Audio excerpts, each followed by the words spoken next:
ಸ್ನೇಹಿತರೆ ಎಲ್ಲರಿಗೂ ನಮಸ್ಕಾರ. Welcome to our YouTube channel Manasu Mallige ಮುಂದುವರೆದ ಭಾಗ. ಕುಮುದ ಮೆಲ್ಲನೆ ಮೇಲೆದ್ದವಳೆ ತನ್ನ ತಲೆಯನ್ನು ಸವರಿಕೊಂಡಳು. ಶೀಲಾಳ ಕೈಯೆಲ್ಲ ರಕ್ತವಾಗಿತ್ತು. ಕುಮುದ ತುಂಬ ರಕ್ತ ಬರ್ತಿದೆಯಲ್ಲ. ಶಾಮು ಅವಳ ತಲೆಯ ಗಾಯವನ್ನು ನೋಡಲು ಮುಂದೆ ಬಾಗಿದ. ಏನಿಲ್ಲ, ಎಲ್ಲ ಸರಿ ಹೋಗುತ್ತೆ ಎಂದವಳೆ ಅವಳು ಮೇಲೆ ಎದ್ದು ಅವನ ಉತ್ತರಕ್ಕೂ ಸಹ ಕಾಯದೆ ಸರಸರನೆ ಪೂರ್ಣಿಮಾದ ದಾರಿ ಹಿಡಿದಳು.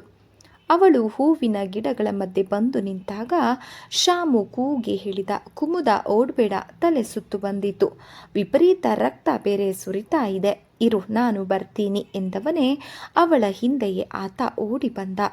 ಅವಳು ಅವನನ್ನು ತನ್ನ ಕಡೆ ಸೆಳೆಯಲೆಂದೇ ಓಡೋಡಿ ಹೊರಟಿದ್ದಳು. ಅವನು ವೇಗವಾಗಿ ಬಂದವನೇ ಅವಳ ಎರಡು ಭುಜಗಳನ್ನು ಹಿಡಿದು ತನ್ನತ್ತ ಸೆಳೆದು ನುಡಿದ, ನಾನು ಅಷ್ಟು ಕ್ರೂರಿಯೇ ಕುಮು? ಇರು, ತಲೆಗೆ ಬಟ್ಟೆ ಕಟ್ಟುತ್ತೇನೆ. ಪೂರ್ಣಿಮಾಗೆ ಹೋದ ನಂತರ ಡಾಕ್ಟರನ್ನ ಕರೆಸಿದ್ರೆ ಆಯಿತು ಎಂದನು. ಜೇಬಿನಿಂದ ಕರವಸ್ತ್ರ ತೆಗೆದು ಅವಳ ತಲೆಗೆ ಬಿಗಿದು ಅವಳನ್ನು ತನ್ನ ಎದೆಯ ಮೇಲೆ ಒರಗಿಸಿಕೊಂಡವನೇ ಪಶ್ಚಾತ್ತಾಪದಿಂದ ಮಾತನಾಡಿದ, ಕುಮುದ, ನಾನು ತಪ್ಪು ಮಾಡಿದೆ, ದಯವಿಟ್ಟು ನನ್ನನ್ನು ಕ್ಷಮಿಸು. ನನ್ನಿಂದ ನಿನಗೆ ತುಂಬ ನೋವಾಗಿದೆ. ಅವಳು ಅವನ ವಿಶಾಲವಾದ ಎದೆಯ ಮೇಲೆ ತಲೆ ಇಟ್ಟಳು, ತನಗೆ ಅರಿವಿಲ್ಲದಂತೆಯೇ. ತಾನು ಇಂದು ಸಂಪೂರ್ಣ ಸುಖಿ. ತಾನು ಆ ರೀತಿ ಬಿದ್ದದ್ದೇ ಒಳ್ಳೆಯದಾಯಿತು. ಇಲ್ಲವಾದಲ್ಲಿ ಈ ಸುಖವೆಲ್ಲಿ ಸಿಗುತ್ತಿತ್ತು? ಆದರೆ ಮರುಕ್ಷಣವೇ ಒಳದನಿಯೊಂದು ಅವಳನ್ನು ಎಚ್ಚರಿಸಿತು. ಕುಮುದ, ಮರೆತೆ ಏನು ಪೂರ್ಣಿಮಾದ ಹಿಂದಿನವರ ಚರಿತ್ರೆ? ಅವರಂತೆಯೇ ಇವನು ಸಹ. ಪೂರ್ಣಿಮಾದವರಿಗೆ ಹೆಣ್ಣುಗಳೆಂದರೆ ಆಟದ ಬೊಂಬೆಗಳಂತೆ. ಕುಮು ಅವನೆದೆಯಲ್ಲಿ ಹುಡುಗಿ ನಡುಗಿದಳು. ಯಾಕೆ, ಚಳಿಯಾಗ್ತಿದೆಯಾ ಕುಮುದ? ಅವಳ ನಡುಗುವ ಅನುಭವವನ್ನು ಪಡೆದ ಅವನು ಪ್ರಶ್ನಿಸಿದ. ಇಲ್ಲ. ಶೀಲಾ ಅಲ್ಲಿಗೆ ಬಂದಾಗ ಕುಮುದ ಅವನ ತೋಳ ತೆಕ್ಕೆಯಿಂದ ದೂರ ಸರಿದಳು. ಶೀಲಾ ತಾನು ಅವನ ತೋಳಿನಲ್ಲಿ ಅಡಗಿದ್ದನ್ನು ನೋಡಿರಬಹುದಾ? ಶೀಲಾ ಎಂದಳು ಕುಮುಗೆ. ಬಾ ಕುಮು, ಹೋಗೋಣ. ಜಯಂತಿ ಎಲ್ಲಿ ಶೀಲಾ? ಅವಳು ಹೊರಟು ಹೋಗಿರಬೇಕು, ಅಲಕ್ಷ್ಯದಿಂದ ಶೀಲಾ ನುಡಿದಳು. ಕುಮುವನ್ನು ಶಾಮು ತನ್ನ ಹಾಗೂ ಗೋಪಿನಾಥನ ಬೆಂಗಾವಲಾಗಿ ನೇಮಿಸಿದ್ದಾನೆಂದು ಶೀಲಾಳಿಗೆ ತಿಳಿದಿತ್ತು. ಆದರೆ ಕುಮು ತನ್ನ ಹಿತ ಚಿಂತನೆಯನ್ನೇ ಕೋರುತ್ತಿದ್ದಾಳೆ. ಗೂಢಾಚಾರಿಣಿಯ ಕೆಲಸಕ್ಕೆ ಶಾಮು ಅವಳನ್ನು ನೇಮಿಸಿದ್ದು ಅವನದ್ದೇ ತಪ್ಪು. ಕುಮುಗೆ ಯಾವ ರೀತಿ ಕೃತಜ್ಞತೆಯನ್ನು ಅರ್ಪಿಸಬೇಕು ಎಂದು ಅವಳಿಗೆ ಅರಿವಾಯಿತು. ನಡಿ ಹೋಗೋಣ. ಶೀಲಾ ಹೀಗೆಂದವಳೆ ಶೀಲಾಳ ಕೈ ಹಿಡಿದು ಶಾಮುವಿನತ್ತ ನೋಡದೆಯೇ ಅವಳೊಂದಿಗೆ ಮುಂದೆ ನಡೆದಳು. ಶಾಮು ಅವಳನ್ನೇ ದಿಟ್ಟಿಸಿದವನು ಅವರನ್ನು ಅನುಸರಿಸಿದ. ಮಳೆ ಬಂದು ಆಗ ತಾನೇ ಸ್ವಚ್ಛವಾಗಿದ್ದ ವಾತಾವರಣ.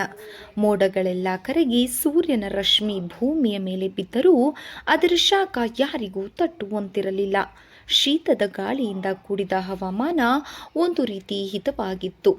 ಕುಮುದ ಕೆಲಸವಿಲ್ಲದೆ ಬಿಸಿಲ ಮಾಳಿಗೆಯ ಮೇಲೆ ಬಂದು ನಿಂತಳು. ತೋಟದ ಕಡೆ ಆಗಾಗ್ಗೆ ಅವಳ ದೃಷ್ಟಿ ಹರಿಯುತ್ತಲೇ ಇದ್ದಿತು. ಶಾಮು ಅತ್ತ ಕಡೆ ಹೋಗಿದ್ದಾನೆಂದು ಅವಳು ಸಹ ಬಲ್ಲಳು. ಆದರೆ ಕಾರಣವಿಲ್ಲದೆ ತಾನು ಅಲ್ಲಿಗೆ ಹೋಗಬಾರದೆಂದು ನಿರ್ಧರಿಸಿ ಅವಳು ಅಲ್ಲಿಯೇ ನಿಂತಿದ್ದಳು. ತಾಯಿ, ಇಲ್ಲಿಗೆ ಜಯಂತಿ ಬಂದ್ರೇನು? ಚಂದಿ ಅಲ್ಲಿಗೆ ಬಂದವಳೇ ಕೇಳಿದಳು. ಇಲ್ಲ, ಯಾಕೆ? ಈಗ ತಾನೇ ಕಾರಿನಲ್ಲಿ ಬಂದ್ರಂತೆ. ಸಾಹೇಬ್ರು ಹೇಳಿ ಕಳುಹಿಸಿದ್ದಾರೆ, ಅವರು ಬಂದರೆ ತಮ್ಮನ್ನು ಕಾಣಬೇಕು ಅಂತ. ಕುಮುಗೆ ಶಾಮು ತೋಟದ ಕಡೆ ಹೋದ ಕಾರಣ ತಿಳಿಯಿತು. ಹಿಂದೆ ಒಂದು ದಿನ ಶಾಮು ಜಯಂತಿ ಇಬ್ಬರು ಏಕಾಂತವಾಗಿ ಅಲ್ಲಿ ಕುಳಿತ ಸನ್ನಿವೇಶ ಅವಳ ನೆನಪಿಗೆ ಬಂತು. ಆದ್ರೇನು ಅರ್ಥ? ಶಾಮು ಅವಳನ್ನು ಲಗ್ನವಾಗುವ ಬಯಕೆ ಇಟ್ಟುಕೊಂಡಿದ್ದಾನೆಯೇ? ಹಾಗಿದ್ದು ತನ್ನನ್ನೇಕೆ ಸತಾಯಿಸುತ್ತಿದ್ದಾನೋ? ಚಂದಿ ಹೊರಟು ಹೋದಳು. ಇತ್ತೀಚೆಗೆ ಅವಳಿಗೆ ಶಾಮುವಿನಲ್ಲೊಂದು ಬಗೆಯ ಪ್ರೇಮ ಮೂಡಿದೆ. ಅವನನ್ನು ತನಗರಿವಿಲ್ಲದಂತೆಯೇ ಹೃದಯದಲ್ಲಿ ಇಟ್ಟುಕೊಂಡು ಪೂಜಿಸತೊಡಗಿದ್ದಳು. ಅವನಿಂದ ದೂರವಾಗಿರಬೇಕು ಎಂದಷ್ಟು ಅವಳಿಗೆ ಅವನು ಹತ್ತಿರವಾಗುತ್ತಿದ್ದ. ತಂಗಿಗೆ ಸಂಗಾತಿಯೊಬ್ಬಳ ಅಗತ್ಯವಿದೆ ಎಂದು ತನ್ನನ್ನು ಅವನು ಇಲ್ಲಿಗೆ ಕರೆದುಕೊಂಡು ಬಂದಿರಬಹುದಾ? ತಂಗಿಗೂ ನನಗೂ ಮಧ್ಯವರ್ತಿಯಾಗಿ ಕೆಲಸ ಮಾಡುವವಳಾಗಿ ತಾನೇ ಇಲ್ಲಿ ನಿಲ್ಲಬೇಕಾಗಿದೆ. ತನ್ನ ಹೃದಯವನ್ನು ಶಾಮು ಅರ್ಥ ಮಾಡಿಕೊಂಡು ಇಲ್ಲದಿರಬಹುದು.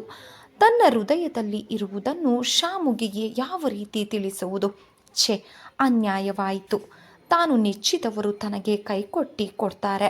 ನೀಲಗಿರಿಗೆ ಬರಬಾರದೆಂಬ ಮನಸ್ಸು ತನ್ನದಾಗಿತ್ತು. ಆದರೆ ಅದೆಲ್ಲ ಮರೆತಂತಾಗಿದೆ. ಇಲ್ಲೇ ಇರುವ ಆಸೆ ಮೇಲಿಂದ ಮೇಲೆ. ಹ್ಞೂ ಇಲ್ಲಿರಬಾರ್ದು. ಇದ್ರೆ ನಾಳೆ ಜಯಂತಿ ಮನೆಯ ಒಡತಿಯಾಗಿ ಬರ್ತಾಳೆ. ಬಂದ ನಂತರ ತನಗೆ ಇಲ್ಲಿ ಯಾವ ಸ್ಥಾನವೆಂದು ಬೇರೆ ಯೋಚಿಸಬೇಕಾಗಿಲ್ಲ. ತನ್ನದು ಬಹಳ ಹೀನ ಅದೃಷ್ಟವಾಗಿದೆ. ಜಯಂತಿ ಪೂರ್ಣಿಮಾದ ಒಡತಿಯಾಗುವವರೆಗೂ ತಾನೇಕೆ ಇಲ್ಲಿರಬೇಕು? ಅಲ್ಲದೆ ಹಿಂದಿನ ದಿನ ತೋಟದ ಬಳಿ ತಾನು ಬೇಸರವೆಂದು ಹೋಗಿದ್ದಾಗ ಅಲ್ಲಿ ಕೇಳಿಸಿಕೊಂಡಿದ್ದೇನು. ಅಂತೂ ಆ ಕುಮುದಿನಿ ಇಲ್ಲಿಗೆ ಬರಬಾರ್ದಿತ್ತು.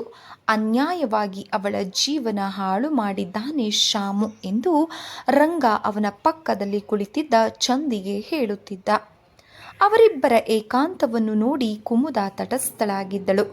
ರಂಗ ಇಂತಹ ವ್ಯಕ್ತಿಯೇ, ಮನೆತನದ ಚಾಳಿ ಇವನಿಗೂ ಅಂಟಿದೆ ಎನ್ನಿಸಿತು ಅವಳಿಗೆ.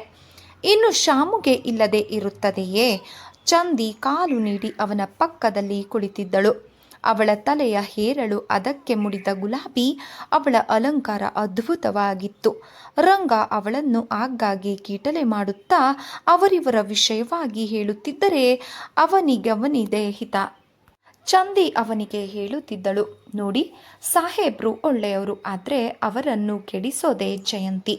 ಅವಳಿಂದ ಇವರಿಗೂ ಕೆಟ್ಟ ಹೆಸರು.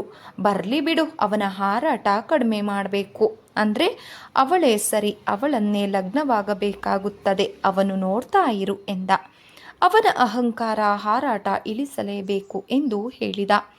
ಸಂಧಿಯ ಭುಜದ ಮೇಲೆ ಅವನು ಕೈಯಿಟ್ಟು ಮತ್ತೆ ಹೇಳುತ್ತಿದ್ದ, ಚಂದಿ ಸಾಕು ಸುಮ್ನಿರು, ಯಾರಾದರೂ ನೋಡಿ ಯಾರು ಅವಳೆಂದಳು. ನೀನು 20 ರೂಪಾಯಿ ಬೇಕು ಅಂದಿದ್ಯಲ್ಲ ಚಂದಿ, ತಗೋ ತಂದಿದ್ದೀನಿ. ತಂದೆ ಬಿಟ್ರ ಅಬ್ಬ ಬದುಕಿದೆ ಬಿಡಿ. ಊರಿಗೆ ಮನೆ ಆರ್ಡರ್ ಮಾಡಬೇಕು, ನಮ್ಮ ತಾಯಿಗೆ ತುಂಬ ಕಾಯಿಲೆ ಎಂದಳು. ಚಂದಿ ಅವನ ಕೈಯಿಂದ ಹಣ ಕಿತ್ತು ಸೊಂಟಕ್ಕೆ ಇರಿಸಿಕೊಂಡಳು. ಹಣ ಅಂದರೆ ನಿಂಗೆ ತುಂಬ ಪ್ರೀತಿ ಅಲ್ವೇ? ಎಲ್ಲರಿಗೂ ಅಷ್ಟೇ. ಈಗ ಬಂದಿಲ್ವಾ ಆ ಕುಮುದಿನಿ, ಅವರಿಗೂ ಅಷ್ಟೇ. ಬಡವರು ಅಂತ ಅಂತಿದ್ರೆ ನೋಡಿ ದಿನೇ ದಿನೇ ಎಂತಹ ಸೀರೆ ಉಡ್ತಿದ್ದಾರೆ. ಚಂದಿ ಕೊರಳು ಕೊಂಕಿಸಿದಳು. ನಿಜ, ಆದರೆ ಪಾಪ ಆ ಹುಡುಗಿ ಏನು ಅರಿಯದವಳು. ಅವಳಿಗೆ ಈ ಪೂರ್ಣಿಮಾ ಸರಿಯಲ್ಲ. ಅವಳು ಇಲ್ಲಿರೋದಕ್ಕೆ ಇಷ್ಟಪಡ್ತಾ ಇಲ್ಲ. ಆದರೆ ಇಲ್ಲಿಂದ ಹೊರಟು ಹೋಗುವುದಕ್ಕೂ ಸಹ ಅವಳ ಕೈಯಲ್ಲಿ ಆಗ್ತಾ ಇಲ್ಲ. ಶಾಮು ಅದಕ್ಕೆ ಅವಕಾಶ ಮಾಡಿಕೊಟ್ಟಿಲ್ಲ. ಶೀಲಮ್ಮನಿಗೆ ಸ್ನೇಹಿತೆಯಾಗಿರಲಿ ಅಂತ ಸಾಹೇಬರ ಆಸೆ ಇರಬೇಕು. ಅವಳಿಗೋಸ್ಕರ ಇವಳ ಬಾಳು ಹಾಳು ಮಾಡೋ ಪಾಪ. ಇಲ್ಲಿ ಅವರಿಗೆ ಯಾವ ಸ್ಥಾನವಿದೆ? ಯಾರಿಗೂ ಬೇಸರ ಬರದ ಹಾಗೆ ನಡ್ಕೋಬೇಕು. ಆ ಜಯಂತಿಗೊಂದರೆ ಕಾಲು ಕಸ. ತಾನು ಚೆನ್ನಾಗಿದ್ರೂ ಸಹ ಇವಳ ಮೇಲೆ ಆಕೆಗೆ ಅಸೂಹೆ. ಸರಿ ಬಿಡಿ, ನಮಗೆ ಏನೋ ಒಂದು ವೇಳೆ ಕುಮುದಿನಿಗೆ ತಿಳುವಳಿಕೆ ಇದ್ದಿದ್ರೆ ಇಲ್ಲಿಗೆ ಬರ್ತಾನೆ ಇರಲಿಲ್ಲ. ನಾನಾಗಿದ್ದರೆ ಪ್ರಾಣ ಕಳ್ಕೋತಿದ್ದೆ.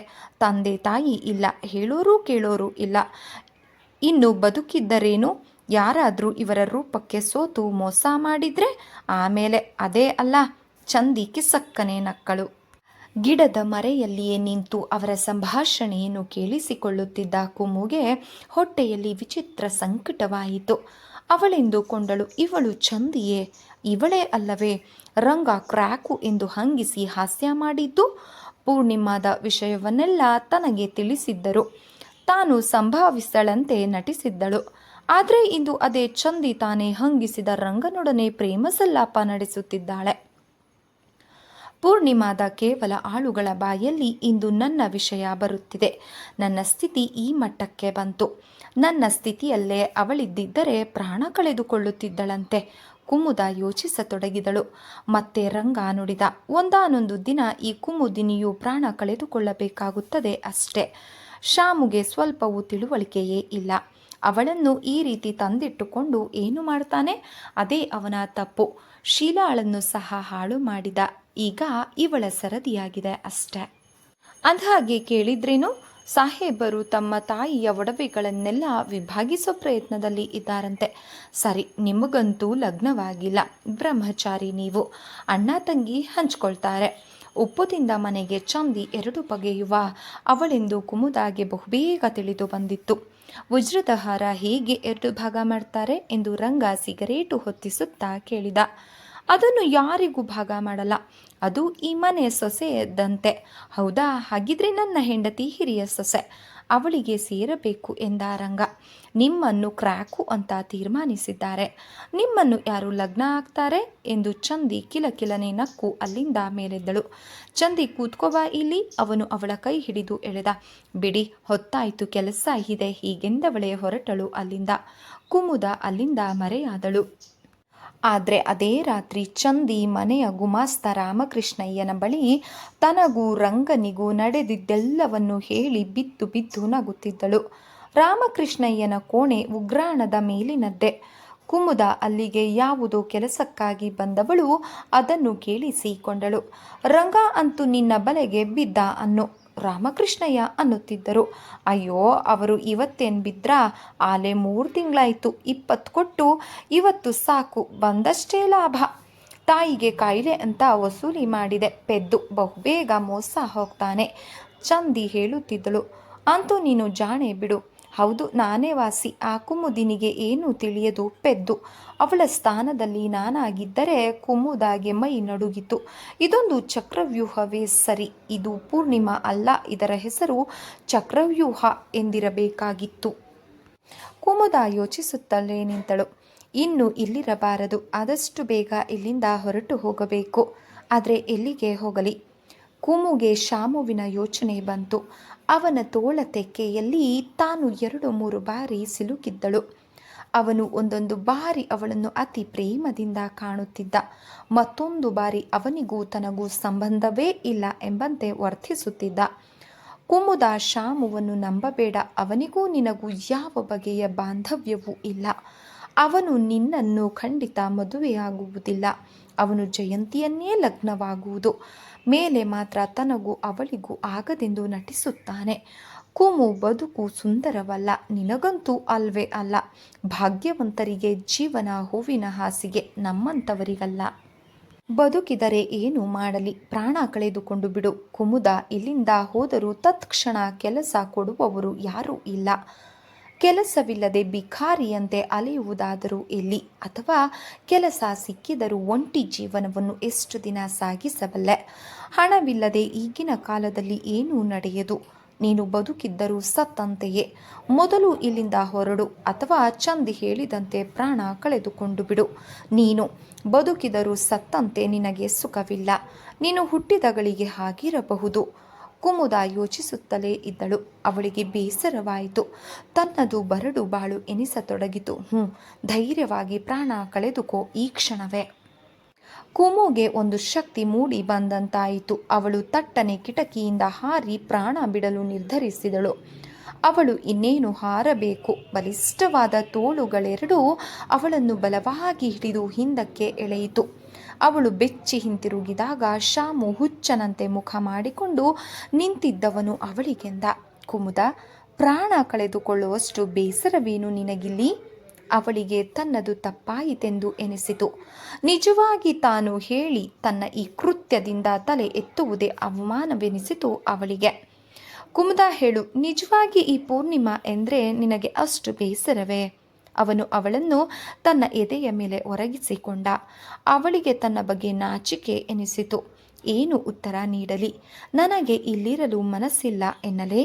ಅಥವಾ ನನಗೆ ಮದುವೆಯಾಗಲು ಆಸೆ, ಲಗ್ನ ಮಾಡಿ ಎನ್ನಲೇ? ಅಥವಾ ನಿಮ್ಮಲ್ಲಿ ನನಗೆ ಮನಸ್ಸಿದೆ, ನಿಮ್ಮನ್ನು ಪ್ರೀತಿಸುತ್ತಿದ್ದೇನೆ ಎನ್ನಲೇ? ಏನೂ ಉತ್ತರ ನೀಡಲಿ ಎಂದು ಯೋಚಿಸತೊಡಗಿದಳು. ಕುಮುದ, ಉತ್ತರ ಹೇಳು. ನಿನಗೆ ಇಲ್ಲಿ ಯಾವ ರೀತಿ ಬೇಸರವಾಗಿದೆ? ಕುಮುದ ಏನೂ ಹೇಳದೆ ತಲೆ ಬಾಗಿಸಿದಳು. ಅಂದ ಹಾಗೆ ತಲೆಯ ಗಾಯ ನೋಯ್ತಾ ಇದೆಯೇನು? ಇಲ್ಲ, ಅದಕ್ಕಿಂತಲೂ ಮನದ ವೇದನೆ ಅತಿಯಾಗಿದೆ. ಏನಾಯಿತು ಕುಮುದ? ನನಗಿಲ್ಲಿ ಚಕ್ರವ್ಯೂಹದಂತಿದೆ. ಈ ಬಂಗಲೆ, ಇಲ್ಲಿಯ ಜನ, ವಾತಾವರಣ ಒಂದು ಅರ್ಥ ಆಗ್ತಾ ಇಲ್ಲ. ಬಿಡಿ, ನನ್ನ ಬಿಟ್ಟು ಬಿಡಿ, ನಾನಿಲ್ಲಿಯಾದರೂ ಬದುಕಿಕೊಳ್ತೀನಿ. ಅವಳು ಸನ್ನಿ ಬಂದವಳಂತೆ ಒದರಿದಳು. ನಿಜವಾಗಿ ನಿನಗೆ ಏನಾಗಿದೆ? ಅದನ್ನಾದರೂ ಹೇಳು ಕುಮುದ. ನನಗೆ ಹಗಲು ರಾತ್ರಿ ಈ ಬಂಧನದಲ್ಲಿ ಇರಲು ಭಯ.